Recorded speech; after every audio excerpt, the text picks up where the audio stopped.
네, 우리 박상혁 의원께서 인천에 저를 왔다고 하시는데 제가 원래 인천 사람입니다. 네. 반갑습니다.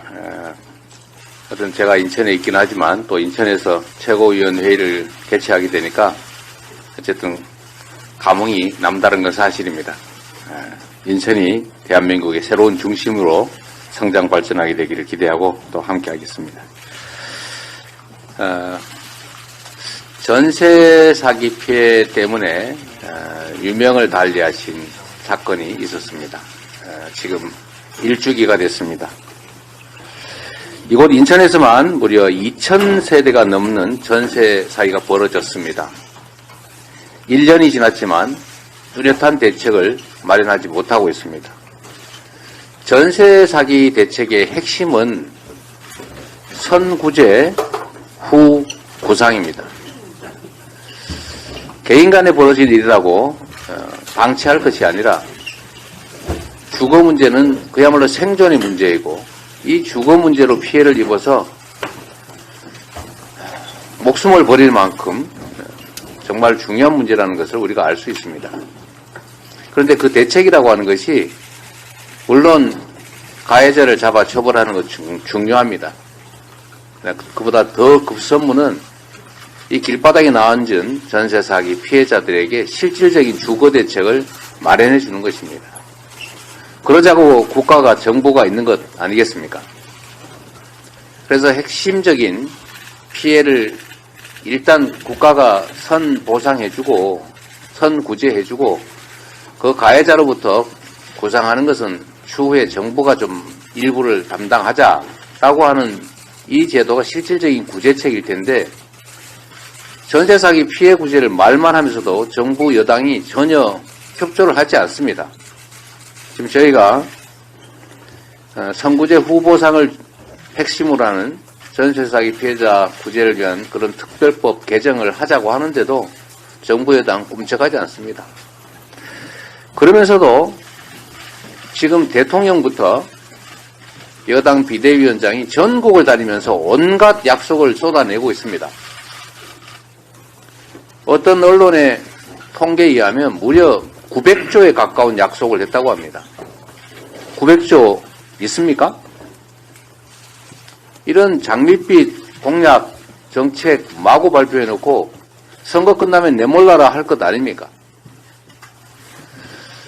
지금까지 대선 그 다음에 지난 총선에서 집권 여당이 한 약속 참으로 많습니다. 최근에 발표되는 공약들을 보면 그 내용 재탕들이 상당히 많습니다. 지금 집행 권력을 가지고 있는데 지금 당장 할 수 있고 과거에 약속했던 일 왜 안 하는 것입니까? 할 의사가 없는 것 아닙니까? 사기 아니었습니까? 지금도 무려 1,000조 원에 가까운 그런 장밋빛 공약 마구 남발하고 그런 정책 막 발표하고 있는데 이거 지킬 수 있습니까? 우선 전세 사기 피해자 구제 특별법 개정부터 즉각 나서주기 바랍니다. 우리 민주당은 정부 여당이 약속하고 발표했던 각종 정책 중에서 동의하는 일들 많습니다. 또 공통 공약도 많습니다. 얼마든지 저희가 협조하겠다고 수차 말씀드렸습니다. 공약을 남발할 것이 아니라 지금 당장 할 것을 해야 됩니다. 말이 아니라 행동으로 국민들에게 보여주셔야 합니다. 이번 2월 국회에서 전세 사기 특별법 개정, 선구제 후 구상 이 제도를 반드시 도입해야 된다는 말씀을 드립니다. 민생과 국민의 안위에는 관심도 없고 오로지 정권 유지에만 혈안이 돼서 국민들에게 지키지 못할 약속 계속 남발하고 또 당장 해야 될 일, 뒷전으로 밀치는 일 결코 용납될 수 없다는 말씀 드립니다.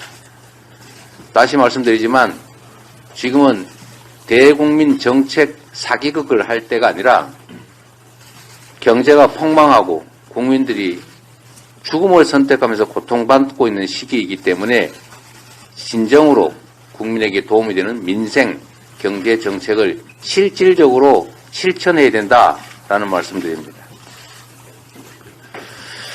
이 정부가 가만히 보면 검사를 내세워서 말로 해야 될 일을 주먹으로 해결하고 있습니다. 의료파업 대처가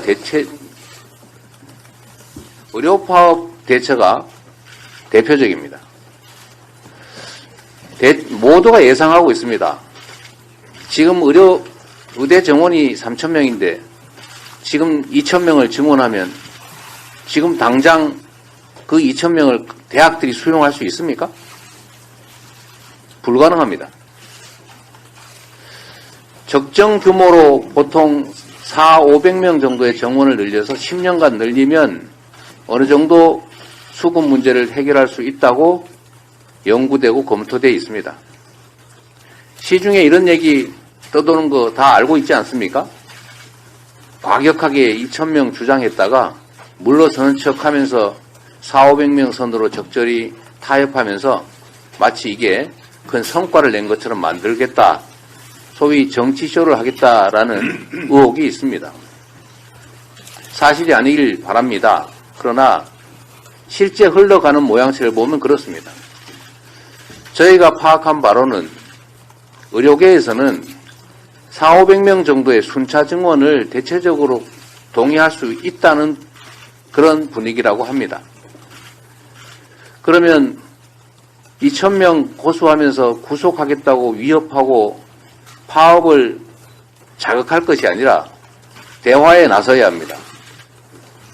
대화를 하고 토론을 하고 여론 의견 수렴해서 적정 규모로 지금부터 논의를 해야 합니다. 의사 여러분, 의대생 여러분, 파업 중단해야 합니다. 여러분의 역할은 국민의 건강을 지키는 것입니다. 그래서 면허라고 하는 특별한 권리를 부여하지 않았습니까? 다른 사람은 여러분들보다 더 능력이 뛰어난 기술을 가지고 있는 경우가 혹여 있더라도 치료행위 하지 못합니다. 여러분에게만 특별한 권리를 부여했습니다. 그만큼 책임지셔야 합니다. 의료 파업을 중단하고 대화에 나서기 바랍니다. 그리고 정부, 여당 역시 정치쇼로 이 일을 접근할 것이 아니라 수용 가능한 적정한 의대 정원 확대의 논의를 통해서 결정을 하고 원만하게 사태를 신속하게 수습하도록 노력해야 합니다. 가장 나쁜 형태가 국민이 맡긴 권력을 사적으로 남용하는 것입니다. 만약에 시중에서 제기하는 의혹대로 과격한 숫자를 제시해서 과격한 대응을 유발하고 그걸 과격하게 진압해서 마치 엄청난 성과를 내긴 것처럼 하는데 알고 보니 말로 해도 타협될 수 있는 일이었다라고 한다면 이거는 정말 권력을 남용하는 그야말로 대표적인 국정농단 사례가 될 것이다. 양평 고속도로 또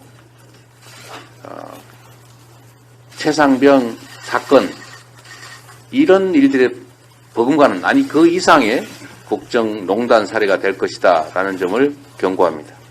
이상입니다.